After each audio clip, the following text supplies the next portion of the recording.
ನಮಸ್ಕಾರ ಸ್ನೇಹಿತರೆ. ನಾವು ಲೀಡರ್ ಆಗಬೇಕೆ ಅಥವಾ ಫಾಲೋಯರ್ ಆಗಬೇಕೆ ಅಂತ ಅಂದರೆ ನಾವು ನಾಯಕನಾಗಬೇಕೆ ಅಥವಾ ಅನುಯಾಯಿ ಆಗಬೇಕೆ, ಅದು ಬಹಳಷ್ಟು ಯಶಸ್ವಿ ಜೀವನದಲ್ಲಿ ನಾವು ಕಲ್ತ್ಕೊಳ್ಬೇಕಾಗಿರ್ತಕ್ಕಂಥ ಕೆಲವು ಪಾಠಗಳು. ಬಹುಶಃ ವಿಶ್ವದಲ್ಲಿ ಎರಡು ಬಗೆಯ ಜನರು ಇರ್ತಾರೆ. ಒಂದು ರೀತಿಯವರು ಅವ್ರ ಲೀಡರ್ಸ್, ಕೆಲವು ಬಾರ್ನ್ ಲೀಡರ್ಸ್ ಇರ್ತಾರೆ, ಕೆಲವ್ರ ನಂತರ ಹಂತ ಹಂತವಾಗಿ ಬೆಳೆದು ಬಂದಂತಹ ಲೀಡರ್ಸ್ ಇರ್ತಾರೆ. ಎರಡನೇವರು ಫಾಲೋಯರ್ಸ್ ಅಥವಾ ಅನುಯಾಯಿಗಳಂತೇಳಿ ಕರಿತೀವಿ. ಇದರಲ್ಲಿ ನಾವು ಯಾರು ಆಗಬೇಕು ಅಂತ ನಾವು ಆಯ್ಕೆ ಮಾಡ್ಕೊಳ್ಬೇಕು. ನಾವು ಉದ್ಯೋಗ ಮಾಡಬೇಕಾದ್ರೆ ನಾವು ಏನು ಲೀಡರ್ ಆಗಿ ಬಯಸ್ತೀವೋ ಅಥವಾ ಫಾಲೋಯರ್ ಆಗ ಬಯಸ್ತೀವೋ ಯಾವುದನ್ನ ನಾವೇ ನಿರ್ಧರಿಸಿಕೊಳ್ಬೇಕು. ಇವೆರಡರ ಮಧ್ಯೆ ಬಹಳ ಅಂತರವಿದೆ. ಒಬ್ಬ ಮುಂದಾಳು ಮುಖ್ಯಸ್ಥ ಪಡೆಯುವಷ್ಟೇ ಪ್ರತಿಫಲವನ್ನ ಅನುಯಾಯಿ ನಿರೀಕ್ಷಿಸಲು ಸಾಧ್ಯವಿಲ್ಲ. ಯಾಕೆಂದ್ರೆ ಅವನ ವೇತನಕ್ಕೂ ಅನುಯಾಯಿಯ ವೇತನಕ್ಕೂ ಬಹಳಷ್ಟು ವ್ಯತ್ಯಾಸ ಇರ್ತದೆ. ಆದರೆ ನನಗೆ ಲೀಡರಿಗೆ ಸಿಗಬೇಕಾಗಿರ್ತಕ್ಕಂಥ ಗೌರವ, ಮಾನ, ಮರ್ಯಾದೆ, ಐಡೆಂಟಿಟಿ ಅಥವಾ ವೇತನ ಇವೆಲ್ಲ ಸಿಗಬೇಕು ಅಂತ ಅನುಯಾಯಿ ನಿರೀಕ್ಷಿಸೋದು ಬಹಳ ತಪ್ಪು. ಇದಕ್ಕೆ ನಾನೊಂದು ದೃಷ್ಟಾಂತವನ್ನು ನಿಮಗೆ ಹೇಳಬೇಕು ಅಂತಂದ್ರೆ ಸ್ನೇಹಿತರೆ, ಒಬ್ಬ ರಾಜ ತನ್ನ ಅರಮನೆಯಲ್ಲಿ ಓಡಾಡ್ತಾ ಇದ್ದಾನೆ, ಆ ಕಡೆ ಈ ಕಡೆ ಶತಪಥ ಓಡಾಡ್ತಾ ಇದ್ದಾನೆ. ಆಗ ಅಲ್ಲೊಬ್ಬ ಒಂದು ಗೌರವಾನ್ವಿತ ಹುದ್ದೆಯಲ್ಲಿರ್ತಕ್ಕಂಥವನು ಬಂದು ರಾಜರನ್ನ ಕೇಳ್ತಾನೆ, ಸ್ವಾಮಿ, ನೀವು ಮಂತ್ರಿಗೆ ಮಾತ್ರ ಹೆಚ್ಚು ವೇತನವನ್ನು ಕೊಡ್ತೀರಿ, ಆದರೆ ನನಗೆ ಕಡಿಮೆ ವೇತನವನ್ನು ಕೊಡ್ತೀನಿ, ನಾನು ಇಷ್ಟೆಲ್ಲ ಕಷ್ಟಪಟ್ಟು ಸೇವೆಯನ್ನು ನಿಮ್ದು ಮಾಡ್ತೀನಿ ಅಂತ ಹೇಳ್ತೇನೆ. ರಾಜ, ಇರ್ಲಿ, ಮಂತ್ರಿ ಬರಲಿ, ಇಬ್ರು ಜೊತೆನಲ್ಲಿ ಚರ್ಚೆ ಮಾಡೋಣ ಅಂತ ಹೇಳ್ತಾನೆ. ಹಾಗಾಗಿ ಮಂತ್ರಿ ಬರೋದಕ್ಕಿಂತ ಮೊದಲು ಒಂದು ಕೆಲಸ ಮಾಡು ಅಂತ ಹೇಳ್ತಾನೆ. ಆಗ ಆ ಗೌರವಾನ್ವಿತ ಹುದ್ದೆಯಲ್ಲಿರ್ತಕ್ಕಂಥ ವ್ಯಕ್ತಿಗೆ ಒಂದು ವಿಷಯವನ್ನ ಹೇಳ್ತಾನೆ. ನೋಡು, ನೀನೀಗ ಹೋಗಿ ದಿಡ್ಡಿ ಬಾಗಿಲಲ್ಲಿ ಒಂದು ನಾಯಿ ಮರಿ ಹಾಕಿದೆ, ಅದನ್ನು ನೋಡ್ಕೊಂಡು ಬಾ ಅಂತ ಹೇಳ್ತಾನೆ.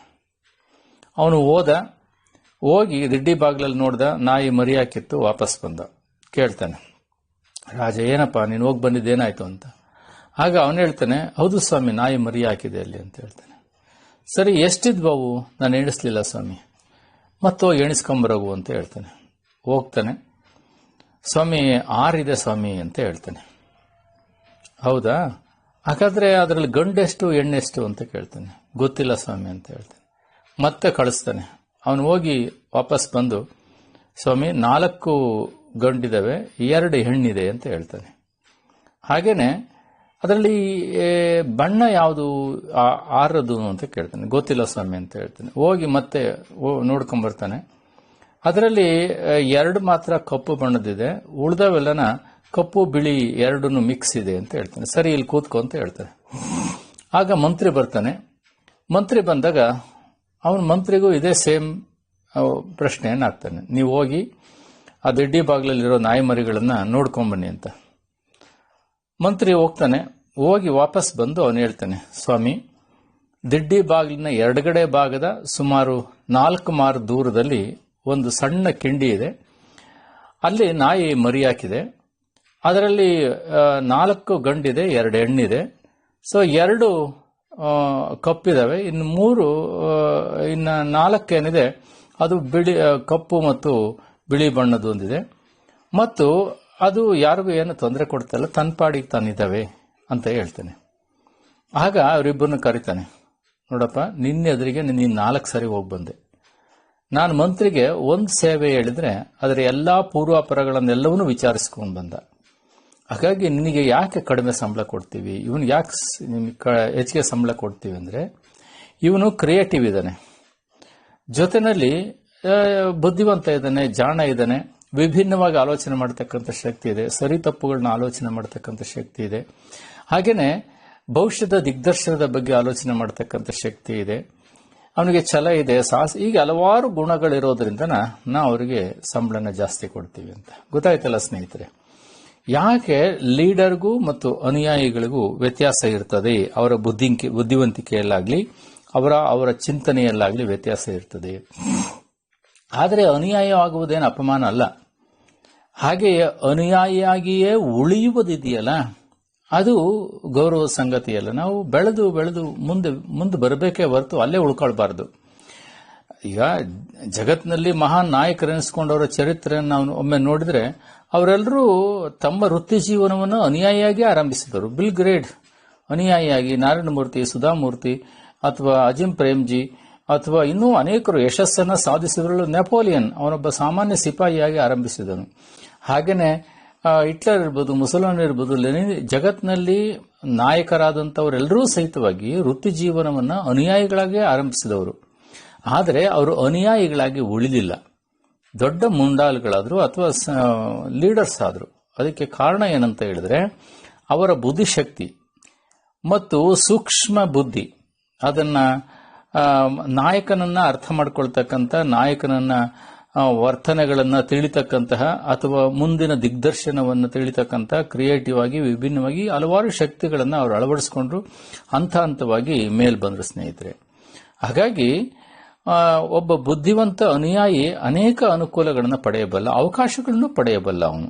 ಹಾಗಾಗಿ ನಾವು ಒಬ್ಬ ಲೀಡರ್ ಆಗಬೇಕು ಅಂತ ಹೇಳಿದ್ರೆ ನಮಗೆ ಒಂದು ಧೈರ್ಯ, ಅಪ್ರತಿಮವಾಗಿರ್ತಕ್ಕಂಥ ಧೈರ್ಯ, ಮುನ್ನುಗ್ತಕ್ಕಂಥ ಒಂದು ಪರಿಸ್ಥಿತಿ ಅಥವಾ ಎದುರಿಸುವ ಶಕ್ತಿ ಅಥವಾ ಎಂತಹ ಸಮಸ್ಯೆಗಳು ಬಂದರೂ ಅದನ್ನ ಧೈರ್ಯದಿಂದ ಪರಿಹಾರ ಮಾಡ್ಕೊಳ್ತಕ್ಕಂಥ ಒಂದು ಸಾಮರ್ಥ್ಯವನ್ನ ನಾವು ಹೊಂದಿರಬೇಕು ಸ್ನೇಹಿತರೆ.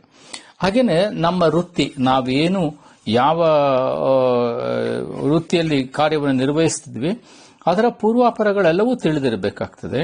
ಜೊತೆಗೆ ಅದರ ಕಾರ್ಯಸಾಧ್ಯತೆಗಳನ್ನ ತಿಳಿದಿರಬೇಕಾಗ್ತದೆ. ಯಶಸ್ಸು ಅಯಶಸ್ಸು, ಅನುಕೂಲಗಳು ಅನಾನುಕೂಲಗಳು ಎಲ್ಲವನ್ನೂ ನಾವು ಆ ವೃತ್ತಿಯ ಬಗ್ಗೆ, ಮಾರ್ಕೆಟಿಂಗ್ ಇರ್ಬೋದು, ಐಡೆಂಟಿಟಿ ಇರ್ಬೋದು ಅಥವಾ ಏನೇ ಇರ್ಬೋದು, ಆ ವೃತ್ತಿಯ ಸಮಗ್ರ ವಿಚಾರಗಳ ಬಗ್ಗೆ ನಮಗೆ ಪರಿಚಯ ಇರಬೇಕು. ಆತ್ಮವಿಶ್ವಾಸ ಮತ್ತು ಧೈರ್ಯತೆ ಇಲ್ಲ ಅಂತ ಹೇಳಿದ್ರೆ ಅವನು ಮುಂದಾಳುವಾಗಲಿಕ್ಕೆ ಅಥವಾ ಲೀಡರ್ ಆಗಲಿಕ್ಕೆ ಸಾಧ್ಯತೆ ಆಗೋದಿಲ್ಲ ಸ್ನೇಹಿತರೆ. ಹಾಗೇನೆ ಹೆಚ್ಚು ಕಾಲನೂ ಸಹಿತ ಇರಲ್ಲ. ಹಾಗೇನೆ ಸೆಲ್ಫ್ ಕಂಟ್ರೋಲ್ ಅಂತ ಹೇಳಿ ಕರಿತೀವಿ, ಸ್ವಯಂ ನಿಯಂತ್ರಣ.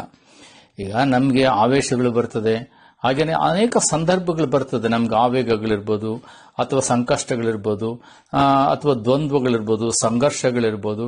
ಹೀಗೆ ನಮ್ಮನ್ನ ಮೋಟಿವೇಶನ್ ಮಾಡ್ತಕ್ಕಂತಹ ಅಥವಾ ನಮ್ಮನ್ನ ಟೀಕೆ ಮಾಡ್ತಕ್ಕಂಥ, ವಿಮರ್ಶೆ ಮಾಡ್ತಕ್ಕಂಥ ಅನೇಕ ರೀತಿಯಾಗಿರ್ತಕ್ಕಂಥದ್ದು ನಮ್ಮ ಪರಿಸ್ಥಿತಿಗಳು ನಮಗೆ ಬರ್ಬೋದು. ಆದರೆ ಅಂತಹ ಸಂದರ್ಭದಲ್ಲಿ ನಮ್ಮ ಕ್ರೋಧ, ಈರ್ಷೆ, ದ್ವೇಷ ಇವೆಲ್ಲವನ್ನೂ ನಿಯಂತ್ರಿಸಿ ನಿರ್ದೇಶಿಸುವ ಒಂದು ಸೆಲ್ಫ್ ಕಂಟ್ರೋಲ್ ಅಂತೇಳಿ ಕರಿತೀವಿ.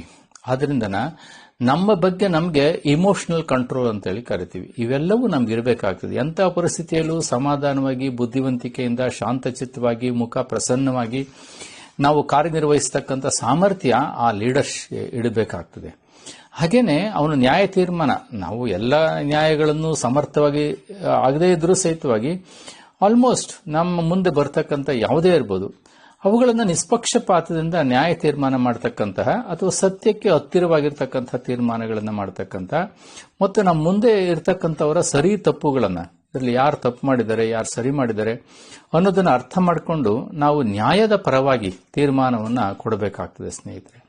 ಹಾಗೇನೆ ಒಂದು ಕಠಿಣ ನಿರ್ಧಾರಗಳು, ದೃಢ ನಿರ್ಧಾರಗಳು, ಆತ್ಮವಿಶ್ವಾಸದ ನಿರ್ಧಾರಗಳು, ಕಷ್ಟದ ಪರಿಸ್ಥಿತಿಯ ನಿರ್ಧಾರಗಳು, ಜೊತೆಗೆ ಎಂಥ ಪರಿಸ್ಥಿತಿ ಬಂದು ಪರ್ಯಾಯವಾಗಿ ಆಲೋಚನೆ ಮಾಡತಕ್ಕಂಥ ಒಂದು ಸಾಮರ್ಥ್ಯ.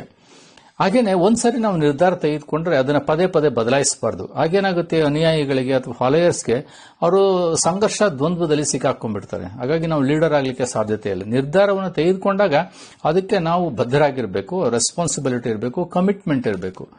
ಆಗ ನಾವು ಯಶಸ್ಸನ್ನು ಸಾಧಿಸಲಿಕ್ಕೆ ಸಾಧ್ಯ. ಹಾಗೇನೆ ಒಂದು ದೃಢವಾಗಿರ್ತಕ್ಕಂಥ ಯೋಜನೆ ಅಂದ್ರೆ ಕನ್ಸ್ಟ್ರಕ್ಟಿವ್, ಅಂದ್ರೆ ಒಂದು ಕನ್ಸ್ಟ್ರಕ್ಟಿವ್ ಆಗಿರ್ತಕ್ಕಂತಹ ಕಾರ್ಯಯೋಜನೆ ಇರಬೇಕು. ಅದು ದೃಢತೆಯಿಂದ ಕೂಡಿರಬೇಕಾಗ್ತದೆ ಸ್ನೇಹಿತರೆ. ಹಾಗಾಗಿ ನಾವು ಪ್ಲಾನ್ ಅನ್ನ ಮಾಡಬೇಕಾದ್ರೆ ಮೊದಲೇ ಆಲೋಚನೆ ಮಾಡಿ ಒಂದು ಉತ್ತಮವಾಗಿರ್ತಕ್ಕಂಥ ಮಾಸ್ಟರ್ ಮೈಂಡ್ಸ್ ಅನ್ನ ಇಟ್ಕೊಂಡು ಆ ಮಾಸ್ಟರ್ ಮೈಂಡ್ಸ್ ನ ಎಲ್ಲ ಸಲಹೆಗಳನ್ನು ತೆಗೆದುಕೊಂಡು ಯಾರ್ಯಾರು ಯಾವ ಕ್ಷೇತ್ರದಲ್ಲಿ ಪರಿಣಿತಿಯನ್ನು ಪಡೆದಿರ್ತಾರೆ ಆ ಪರಿಣಿತಿಗೆ ತಕ್ಕ ಹಾಗೆ ನಮ್ಮ ಕಾರ್ಯಯೋಜನೆಯನ್ನ ನಾವು ರೂಪಿಸಬೇಕು, ಅಂದಾಜನ್ನು ರೂಪಿಸಬೇಕು. ಹಾಗೇನೆ ಒಂದ್ ಪಕ್ಷ ನಾವು ಪ್ಲಾನ್ ಇಲ್ಲ ಅಂತ ಹೇಳಿದ್ರೆ ಯಾರಂತೆ ಅಂದ್ರೆ ಊರಂತೆ ಅಂತೇಳಿ ನಾವು ಹೊರಟ್ವಿ ಅಂತಂದ್ರೆ ಯಶಸ್ಸಾಗಲಿಕ್ಕೆ ಸಾಧ್ಯತೆ ಇಲ್ಲ ಸ್ನೇಹಿತರೆ. ಹಾಗೇನೆ ಅವರಿಗೆ ಅನುಯಾಯಿಗಳಿಗೆ ಅವರ ವೇತನಕ್ಕೆ ತಕ್ಕಂತಹ ಒಂದು ಕೆಲಸವನ್ನು ಕೊಡಬೇಕು. ಆ ಕೆಲಸ ತೆಗಿತಕ್ಕಂಥ ಒಂದು ಸಾಮರ್ಥ್ಯನ ನಮ್ಗಿರಬೇಕಾಗ್ತದೆ. ಹಾಗೇನೆ ಎಲ್ಲರನ್ನೂ ಯಾರನ್ನೂ ಅಸಡ್ಡೆ ಮಾಡಬಾರ್ದು. ಒಬ್ಬ ಸಾಮಾನ್ಯ ಮನುಷ್ಯ ಇರ್ಬೋದು, ಕಸ ಹೊಡೆಯನಿರ್ಬೋದು, ಯಾರೇ ಇರ್ಬೋದು, ಎಲ್ರಿಗೂ ಗೌರವ ಕೊಡಬೇಕು. ಎಲ್ರಿಗೂ ಅವರ ಸಮಸ್ಯೆಗಳನ್ನ ಅರ್ಥ ಮಾಡ್ಕೊಳ್ತಕ್ಕಂಥ ಸಾಮರ್ಥ್ಯ ಇರಬೇಕು. ಹಾಗೇನೆ ಕೆಲಸರ ಅನುಕಂಪನೂ ಇರಬೇಕು, ಕೆಲಸರ ದೃಢ ನಿರ್ಧಾರನೂ ಇರಬೇಕು, ಅವರ ಸಮಸ್ಯೆಗಳನ್ನ ಗ್ರಹಿಸತಕ್ಕಂಥ ಸಾಮರ್ಥ್ಯನೂ ನಮ್ಗೆ ಇರಬೇಕಾಗ್ತದೆ ಸ್ನೇಹಿತರೆ.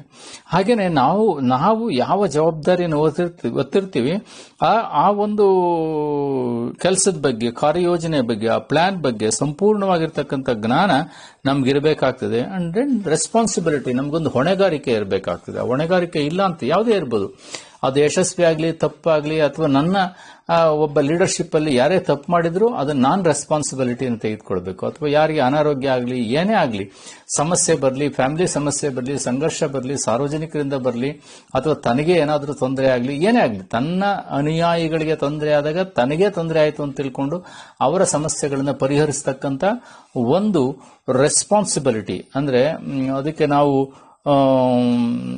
ಕಮಿಟ್ಮೆಂಟ್ ಇರಬೇಕಾಗ್ತದೆ ಸ್ನೇಹಿತರೆ. ಹಾಗೆ ಸಹಕಾರ, ಎಲ್ಲರದ್ದು ಸಹಕಾರ ತೆಗೆದುಕೊಂಡು ಮಾಡಬೇಕೆ ಹೊರತು ನಾನು ಒಬ್ಬನೇ ಮಾಡಲಿಕ್ಕೆ ಸಾಧ್ಯತೆ ಆಗಲ್ಲ. ಹೀಗಾಗಿ ನಾವು ಅತ್ಯಂತವಾಗಿ ಪರಿಣಾಮಕಾರಿಯಾದಂತಹ ಲೀಡರ್ಶಿಪ್ ಆಗಬೇಕಾಗ್ತಂತೆ.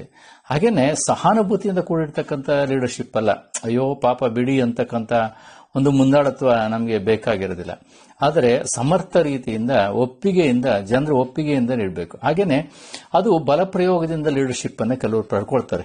ಆದರೆ ಆ ಬಲಪ್ರಯೋಗದಿಂದ ಬಂದಿರತಕ್ಕಂಥ ಲೀಡರ್ಶಿಪ್ ಅದು ಬಹಳ ಕಾಲದವರೆಗೆ ಉಳಿಯೋದಿಲ್ಲ. ಅನೇಕ ಸರ್ವಾಧಿಕಾರಿಗಳು ಇವತ್ತು ಆ ಒಂದು ಬಲಪ್ರಯೋಗದಿಂದ ಮುಂದಾಳತ್ವವನ್ನು ಪಡ್ಕೊಂಡಿದ್ದಾರೆ. ಹಾಗಾಗಿ ಅದು ಬಹಳ ಕಾಲ ಮುಂದುವರಿಯೋದಿಲ್ಲ, ಇದು ಅಯಶಸ್ವಿ ಆಗ್ತದೆ ಸ್ನೇಹಿತರೆ. ಹೀಗೆ ಮುಂದಾಳತ್ವದ ಗುಣಗಳನ್ನು ನಾವು ಯಾವಾಗ ಮೈಗೂಡಿಸ್ಕೊಳ್ತೀವಿ ಇದನ್ನು ತಿಳ್ಕೊಳ್ಬೇಕು ಸ್ನೇಹಿತರೆ. ಮುಂದಾಳತ್ವದ ಗುಣಗಳನ್ನು ನಾವು ರೂಢಿಸ್ಕೊಂಡಾಗ ನಮಗೆ ಅವಕಾಶಗಳ ರಾಶಿನೇ ನಮ್ಮ ಮುಂದಿರ್ತದೆ ಹೊರತು ನಾವು ಯಾವುದಕ್ಕೂ ಸಹಿತವಾಗಿ ಚಿಂತೆ ಮಾಡೋ ಅಗತ್ಯ ಇಲ್ಲ ಸ್ನೇಹಿತರೆ. ಹಾಗಾಗಿ ನೀವು ಒಳ್ಳೆಯ ಗುಡ್ ಲೀಡರ್ಸ್ ಆಗಿ ನಿಮ್ಮ ಜೀವನದಲ್ಲಿ ಒಂದು ಉಜ್ವಲವಾಗಿರ್ತಕ್ಕಂಥ ಭವಿಷ್ಯವನ್ನು ಕಟ್ಕೊಳ್ಳಿ. ನೀವು ಅನುಯಾಯಿ ಆಗಿ, ಬಟ್ ಅನುಯಾಯಿ ಆಗೇ ಉಳಿಬೇಡ್ರಿ. ನೀವು ಮುಂದುವರಿತಾ ಯಶಸ್ವಿ ನಾಯಕನಾಗ್ತಕ್ಕಂಥ ಒಂದು ಪ್ರಜ್ಞೆಯನ್ನು ಬೆಳೆಸ್ಕೊಳ್ಳಿ ಅಂತ ಹೇಳ್ತಾ ಒಳ್ಳೆಯದಾಗಲಿ ಸ್ನೇಹಿತರೆ.